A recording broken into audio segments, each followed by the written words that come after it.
Ukraine, including the UN system. Our development cooperation focuses on supporting reconstruction, civil protection, and crisis preparedness in Ukraine. Fourth, Russian war of aggression remains the main threat not only to the security of Europe and our region, but also to the whole international system based on the principles of the UN Charter and international humanitarian law, as well as to the UN system itself. Each day, Russia continues to openly violate the UN Charter, showing disrespect to jointly agreed rules and, above all, to human life.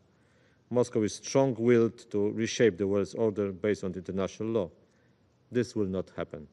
The support for Ukrainians is our response to these Russian attempts. Poland strongly believes that a sovereign and independent Ukraine is an indispensable element of a stable world security architecture, as every peace-loving nation has the right to exist and participate in global cooperation. Therefore, we will continue to stand by Ukraine to defend its independence and secure a just and lasting peace based on international law.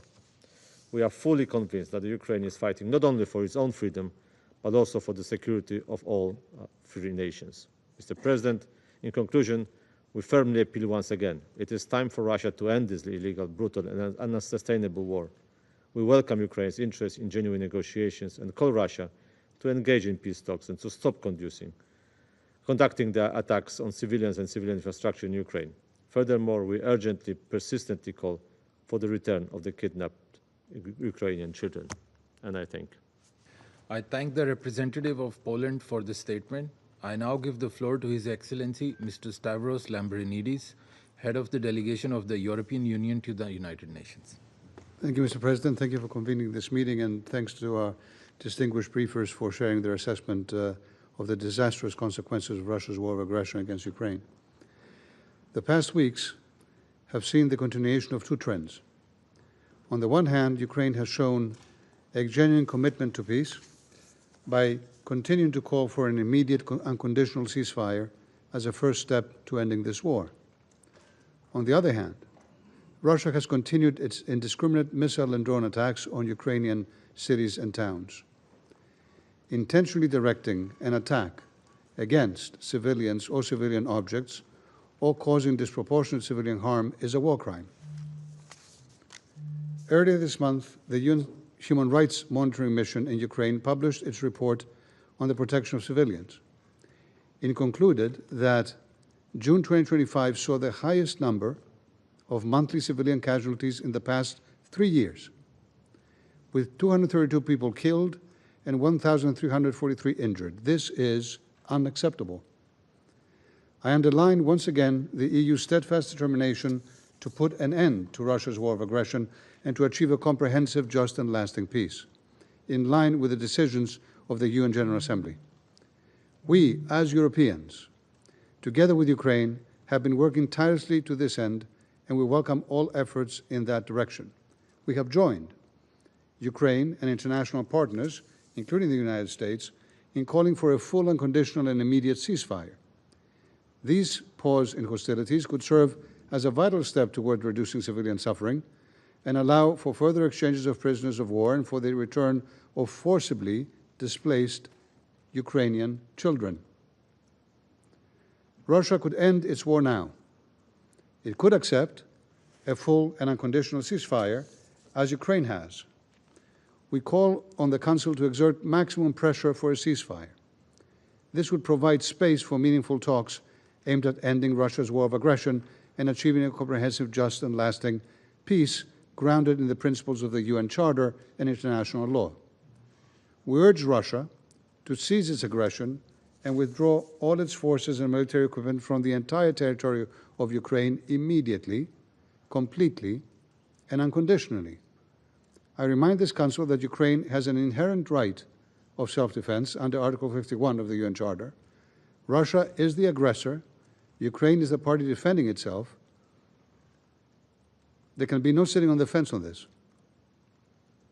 Furthermore, the EU strongly condemns support by third countries and actors and entities therein which enable Russia to sustain its war of aggression. The EU condemns the continued military support provided by Iran, Belarus, and the DPRK. We urge all countries to immediately cease any direct or indirect assistance to Russia in its war of aggression. The European Union, Mr. President, underlines the importance of humanitarian relief effort and confidence-building measures, notably the exchange of prisoners of war, the release of civilians, and the return of all Ukrainian civilians, particularly children, that have been forcibly transferred or deported to Russia and Belarus. We commend the efforts of OCHA and its humanitarian partners in providing assistance to those in need. Full, safe, rapid, and unhindered humanitarian access must be facilitated for humanitarian relief to reach all civilians in need, including in areas under temporary Russian occupation. In closing, Mr. President, I reaffirm the EU's unwavering support for Ukraine's independence, sovereignty, and territorial integrity within its internationally recognized borders. And I also cannot but note, Mr. President, that the Russian Federation, as it continues, including today, to shed crocodile tears for the oppressed of the world and for the UN Charter, is continuing to pursue with increased relentlessness its illegal war of aggression against Ukraine and against Ukrainian civilians. And while it is injecting hundreds of billions of dollars to its military to pursue its illegal war in Ukraine, it doesn't have a penny to offer to alleviate hunger, to alleviate poverty, to promote sustainable development for tens of countries around the world and their citizens who desperately need them. The hypocrisy, the double standards are eye-popping.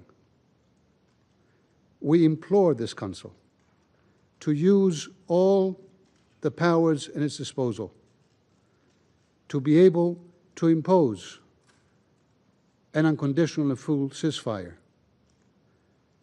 and to be able to promote a just, a lasting, a comprehensive peace in line with the UN Charter. We implore you.